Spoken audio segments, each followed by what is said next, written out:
get it going.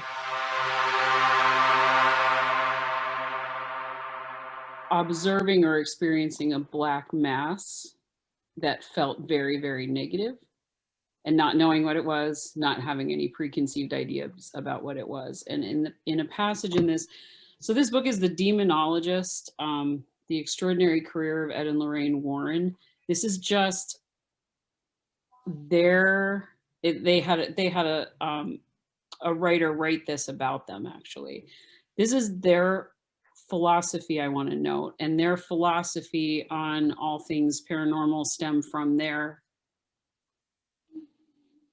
observations over decades, and also is based solidly in Catholicism because that's their religion. So I'm just going to put that out there. And this is like, I'm just reading this because I found it interesting and I thought I'd share and get your thoughts.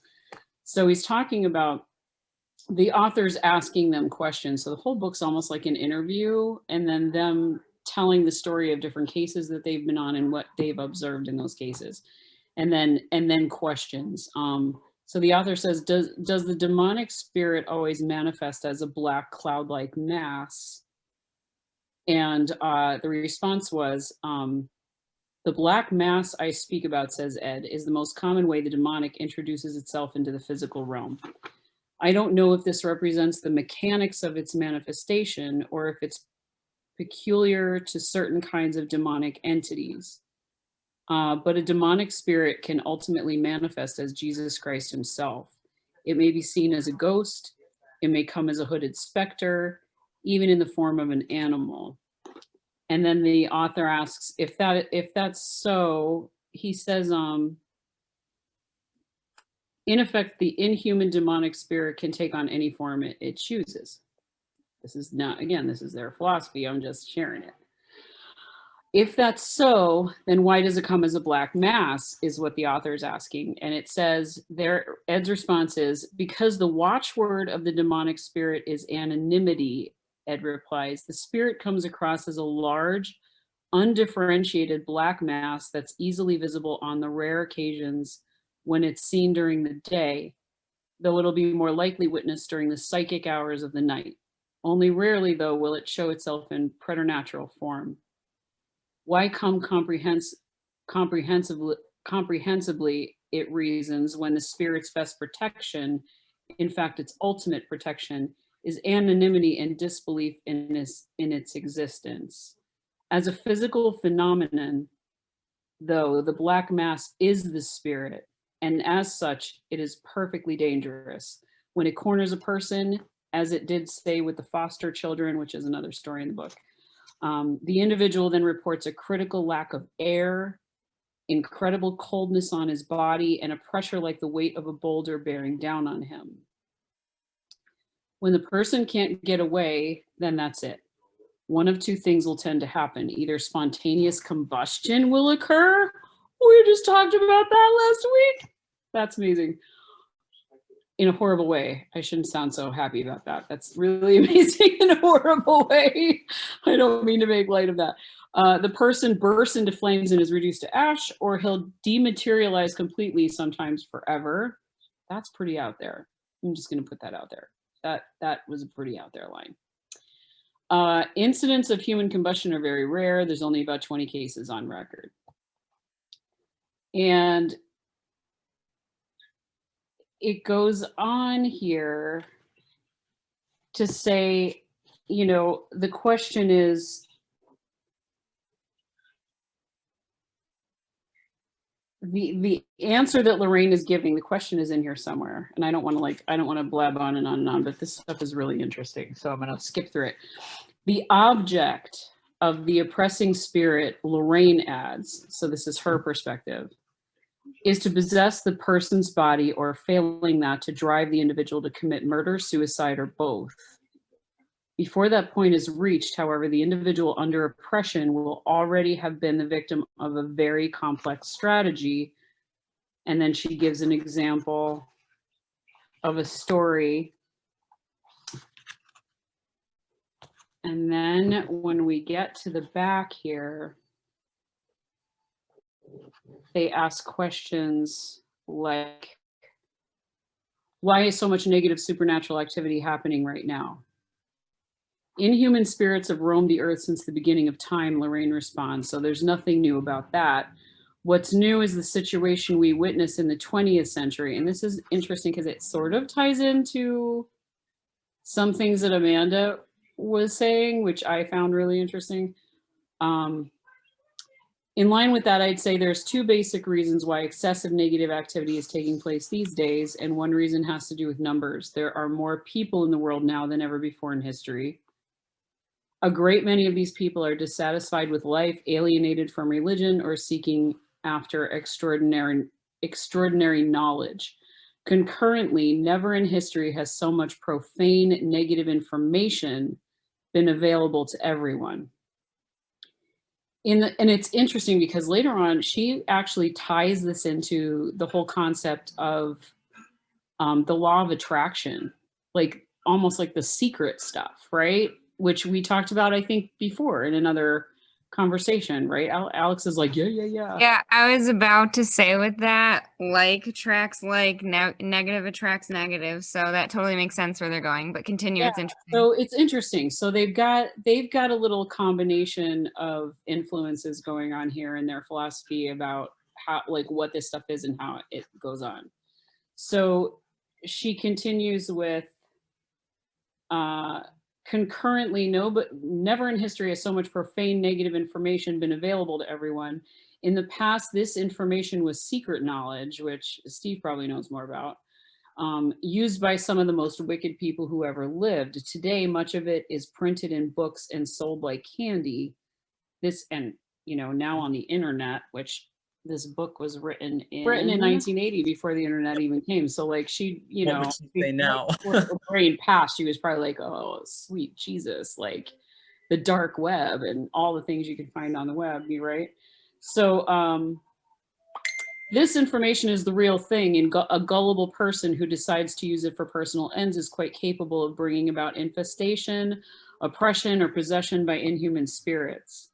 So essentially, we have a very large literate population with 24-hour-a-day access to really horrendous information. All that's needed is the desire, the wrong motivation to use it, and from there, it's a very short step to bringing on the demonic. The other reason we're getting so much negative spirit activity, Lorraine continues, has to do with people's lack of mystical knowledge. You see spontaneous assaults initiated by the demonic are extremely rare. In the 19th and 20th centuries, the clear majority of demoniacal activity has been instigated by people. It boils down to the fact that demoniacal phenomena is a people problem. It's people who open doors to the underworld through their own free will. As we say many times, the demonic realm isn't something a person automatically finds out about.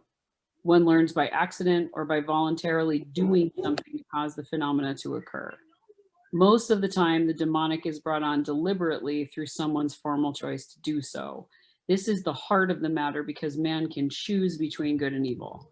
Therefore, every time an individual calls up one of these inhuman spirits, he goes through the whole Adam and Eve trip all over again. That is, long ago, man was warned about the devil, but he was also given the freedom to choose whether or not to accept its influence. However, nowadays, people don't even know they have a formal choice until it's too late, until after they've tapped into the demonic realm. The basic problem is that this century has seen a major breakdown in religion. So here, this comes down to their background, which means a major breakdown in the teaching of mystical knowledge. So that once again, people are having to learn by mistake. Those who don't learn from the past are doomed to repeat it, as the saying goes. When Ed and I lecture, we remind people that there are mystical aspects to the world, both positive and negative, and demonic spirits should be left to stew where they belong. When it comes to the subject, knowledge is a weapon. Incidents of demoniacal phenomena would drop drastically if people knew what a bum trip the negative occult can be, and they drop even further still if the wherewithal for conjuring wasn't so readily available on store shelves. So that was really interesting. The coolest part of this is the intro, and I'll read that really quickly, and then I'll read this last part, and then whoever wants to talk. Academy Award nominated actress, if you want to be scared, right? Academy Award nominated actress Vera Farmiga on how she prepared for the role of Lorraine Warren in the blockbuster film The Conjuring. So this is a reprint from 2002. Nope, 2000. This edition's 2013. So they did a foreword from her for this edition. She says, primarily my research relied heavily on the nonfiction book, The Demonologist. Despite its popularity, I found the book was hard to acquire. It is unlike any other book I've ever read. It's a book about mystical theology. In it, one learns just how and why mystical phenomena occur. It scared the daylights out of me profoundly. The preface insists that it is not dangerous to read and that knowledge is power. Whatever. I felt a sense of terror every time I cracked it open. I never read the book in the sanctity of my home. I could only read it in flight, funnily enough. Somehow I felt safeguarded in an airplane. Vera Farmiga. Yeah, I'm with her. So like, I'm just like, as I'm reading out of this with Amityville Horror in the background, I don't know what's wrong with me. Anyway, so the last thing I'm going to read to you is, if there's why is so much spirit activity centered around houses? Earthbound spirits prefer emotionally familiar places, says Ed, joining the conversation on the front porch. Therefore, they inhabit the same dwellings that were familiar to them during the physical lifetime. However, inhuman spirits exist to plague people, so they infest homes because that's where people tend to be most vulnerable to influence. There's also another reason. Buildings and dark places help contain spirit vibrations. Open spaces and bright light weaken spirit forces. Are old homes more apt to be haunted or infested than new ones? The author asks. In general, Lorraine replies, the older homes have a greater potential for being haunted because more living has gone on in them. But more important than the age of the house or its history, is its history. If there's been a murder, a suicide, or some other form of tragic death in the house, then the chances of encountering earthbound spirit activity are enhanced. If a former owner has practiced black magic, sorcery, or witchcraft, then there's a strong possibility that inhuman forces have been drawn into the home.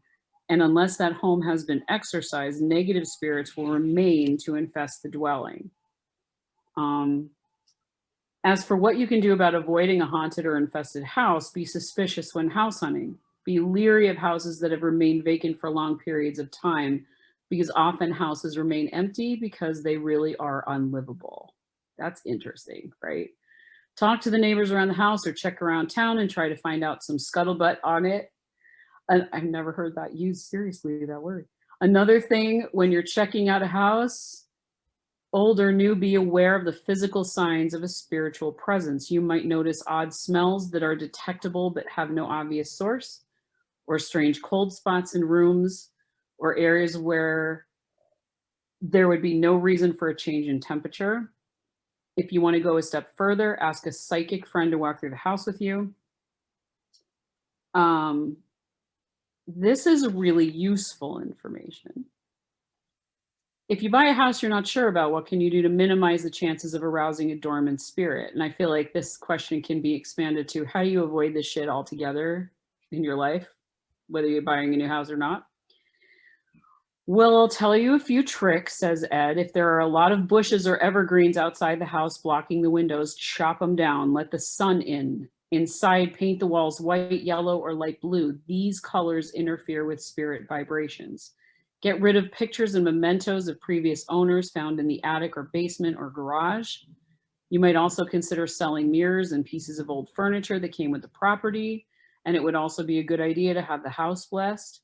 But most of all, a happy family, a happy home is the best protection against evil. And now we're back to like the law of attraction stuff, right? What were those colors that you mentioned? White, yellow, or light blue. My grandma Hogan's kitchen was light butter yellow and Kelly green. It was the happiest room that I've ever been in my life, that kitchen. Just putting that out there. Negative emotions usually trigger spirit activity. So along with, Kathy can attest to that, actually, she's my cousin. Negative emotions usually trigger spirit activity. So along with everything else, create an emotional atmosphere in the home where no problems can occur. Of course, it goes without saying that trouble shouldn't be encouraged. So throw away any and all occult paraphernalia.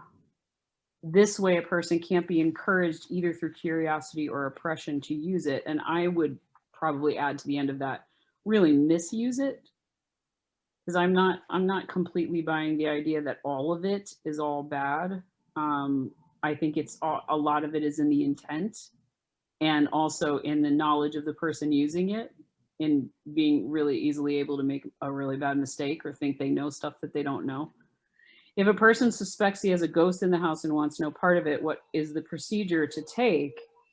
Make the physical environment bright, light, cheery.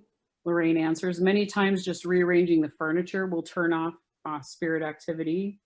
And then she talks about having the house blessed and going to the clergy for help if you need it. She says here, interestingly, because she's held seances in houses before, we've read about that.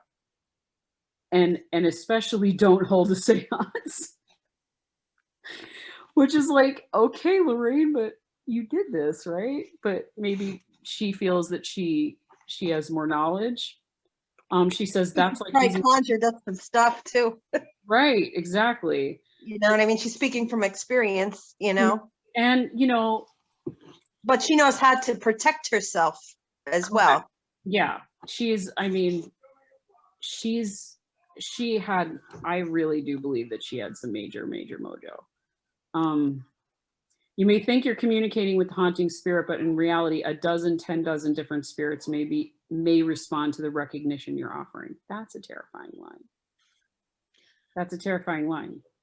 A ghost may scare you, Ed replies. A demonic spirit will scare you and eventually threaten your life.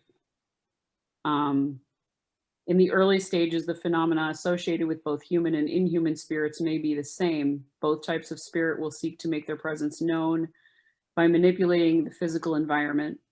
The difference is the nature of the activity associated with each. As a rule, ghosts will do things to the house. This is interesting, right?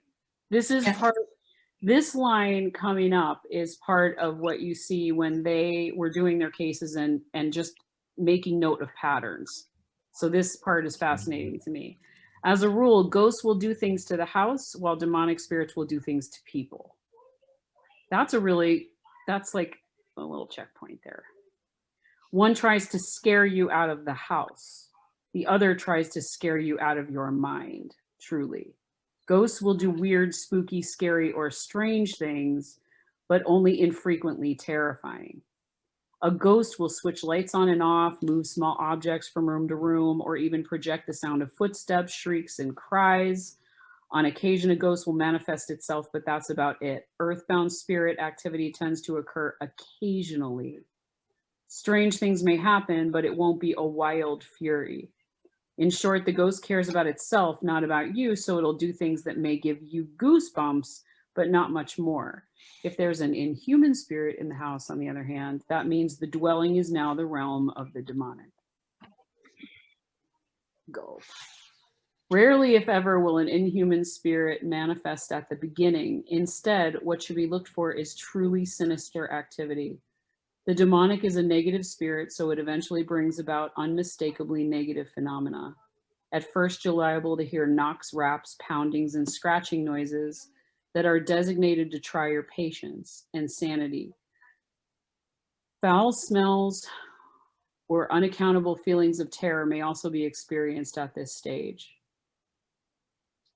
Also pay attention to the behavior of children and animals. Children are clairvoyant up to about the age of 12. All animals are naturally clairvoyant. If children or animals have a bad reaction to the house, that's a good sign of a spirit presence. Nevertheless, if the house is infested, then over the course of time, the external phenomena will upgrade into openly notable activity that's not just strange or scary, but downright terrifying.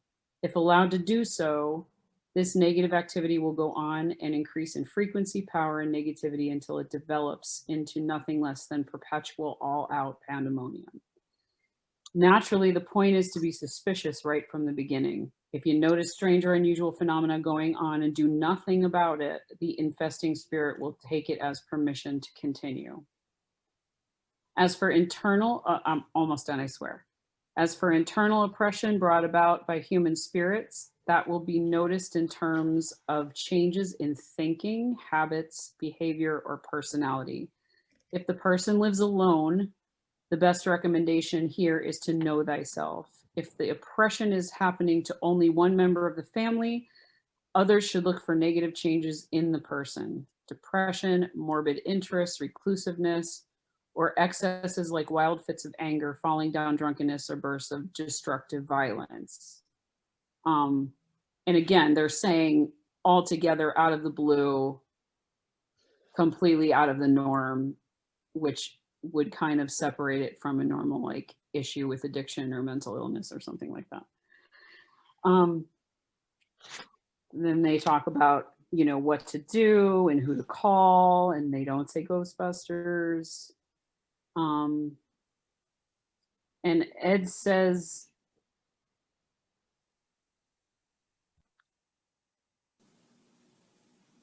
in my opinion, answers Ed, the best protection is his inherently positive self when man has to stand against such incredible forces of doom.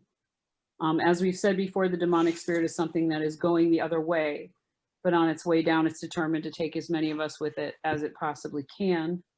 Our task as people, on the other hand, is to live properly and to ratify the positive. Cosmic law tells us good begets better, bad begets worse. By taking our positive nature and putting it to work on a basically positive universe, we can build a good life, and taking it further, a good world. But you don't just kneel down and pray for this to happen. You have to go out and do it every day. Conversely, Lorraine notes, the demonic spirit recoils when confronted with the positive. It absolutely thrives on the negative, or what religion calls sin. And what I mean by sin is not the violation of arbitrary rules, which I love that she said that, but the deliberate transgression of the good. That is, sin is something that has a detrimental effect on life itself. Sin ultimately is spiritual immaturity, and those who are foolish enough to underestimate the power and purpose of life actually draw the demonic to them. They do so because, like it or not, by performing negative actions that take away from life, they are actually assisting these spirits in their cosmic role. Asserting the positive generates a power of its own. Therefore, being positive is your best protection against that which is called evil. And Ed says, what is not properly understood is that there's a mystical negative and a mystical positive. As above, so below, which is a completely different religious philosophy, which is really interesting.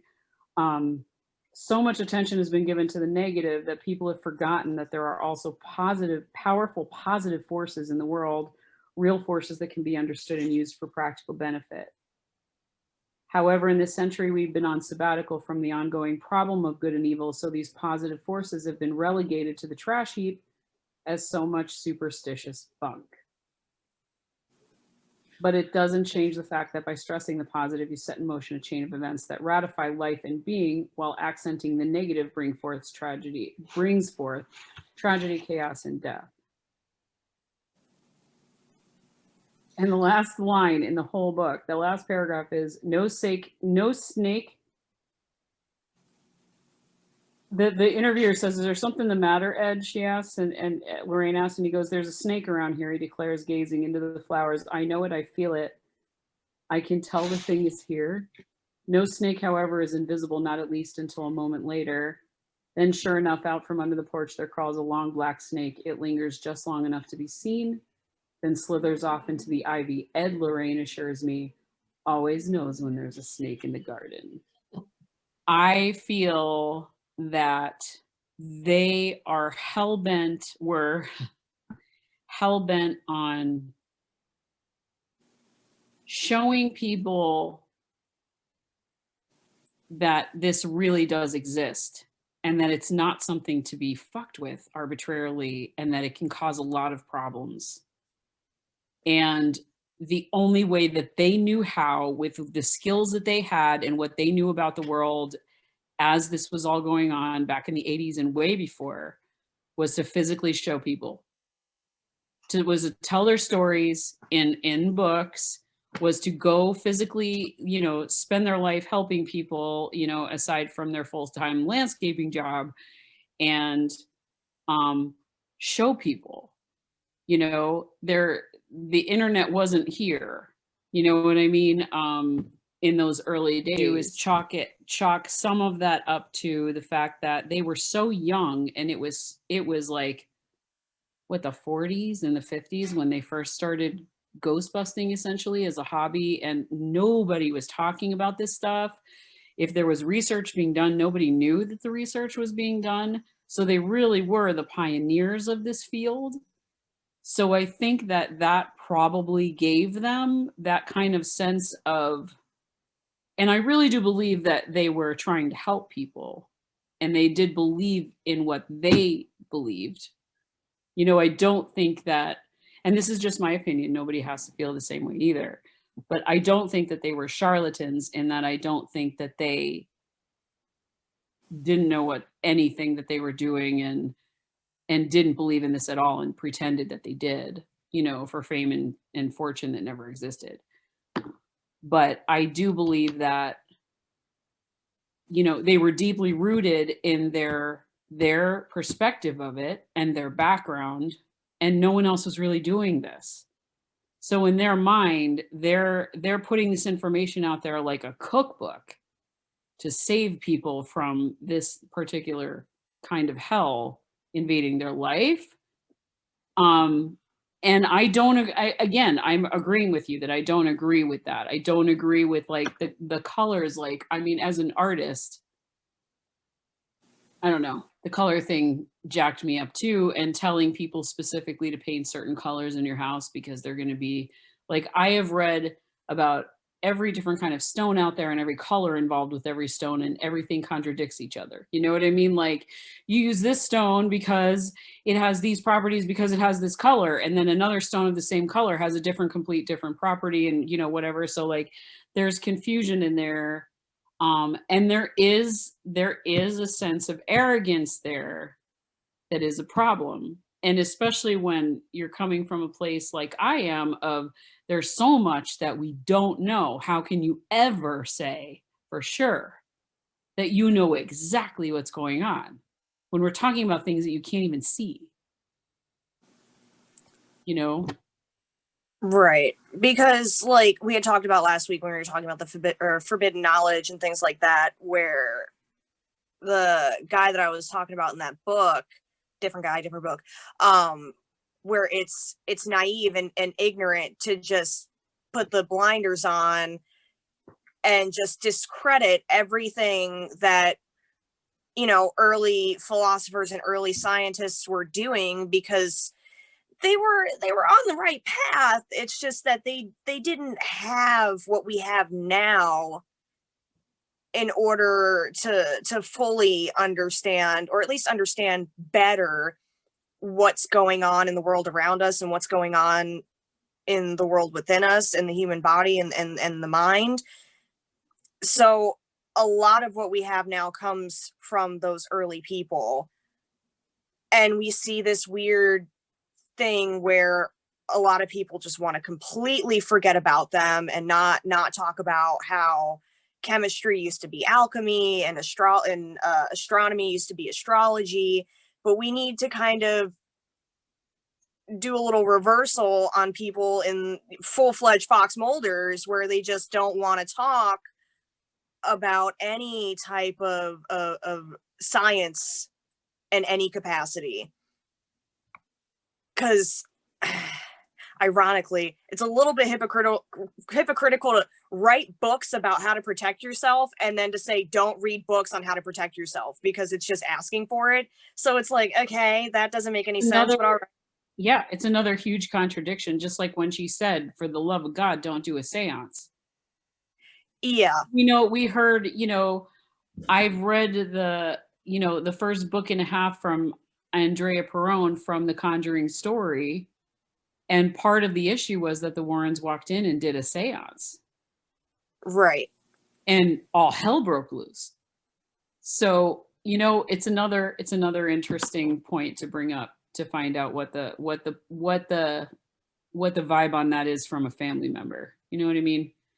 Because Right. I'm super curious, like how, like, so I mean, it's like written right in the book, but we know that she's done them.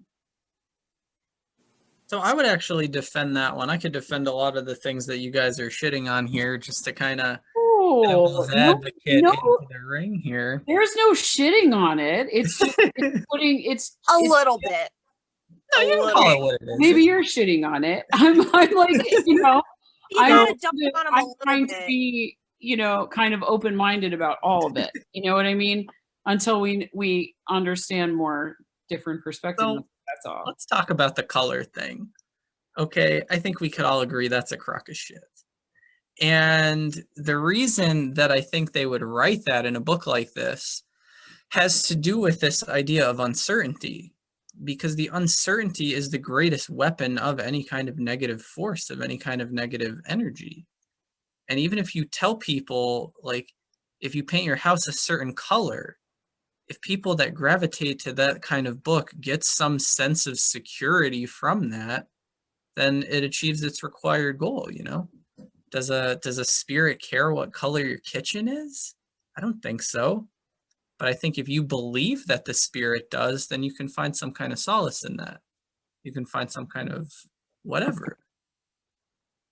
And as far as the psychology behind it all goes, what happens with this discussion a lot of the time is that people just pick one. And you can't just pick one. You have to recognize both. And it's always been my belief that you can only throw demons and ghosts and stuff in when you've kind of exhausted all of your other options. You can't just say, like, I've been in a bad mood the last couple of weeks. Like, I've been having a very hard time the last month or so. I'm not going to say it's a fucking demon. Like, it could be literally anything else. And when you write a book like that, I mean, your intent is to sell the book, whichever way you want to slice that. The most noble cause, you're trying to sell the book. And I don't think that's a bad thing necessarily. But at the same time, you want to think, like, books, you get paid by the word a lot of the time. And the more stuff you can add to it that sounds promising, you know, you get more money, very simply put.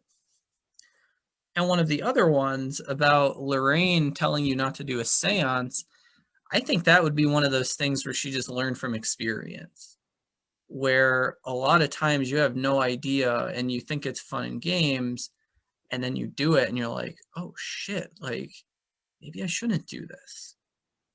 I think the only analogy I can really give is like when you're in middle school and they bring somebody in who had a bad drug addiction to basically try to talk you out of it, when you're at that susceptible age where you see other kids around the schoolyard where maybe they're going to smoke cigarettes for the first time, or maybe they invite you to a seance for the first time when you're at this impressionable age. And from somebody that's done it, maybe they could say, okay, don't, and this is why, because I did it and this is what happened to me. So, you know, I could see that. I think they have the right intentions. Like, there's some shaky stuff. Yeah.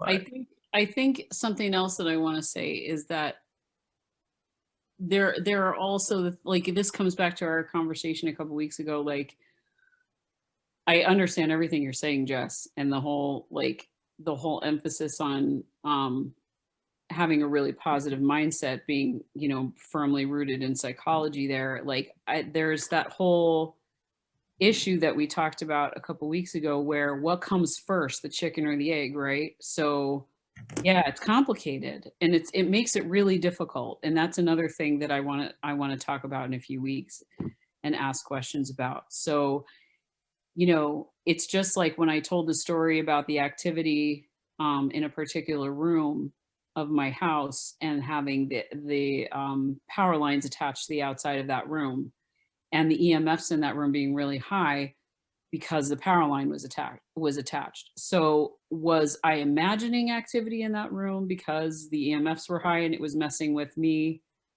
on a very normal physical level? Was there actually activity in that room because the EMFs were so high, and you know they were using that energy to manifest? Was it something completely different that I didn't think of, that was completely science-based and completely would be debunked in 5 seconds by professionals? I have no idea. In this case, like in the cases where they're talking about, are people depressed and exhibiting bizarre behaviors and having addictions issues? Is that attracting these things?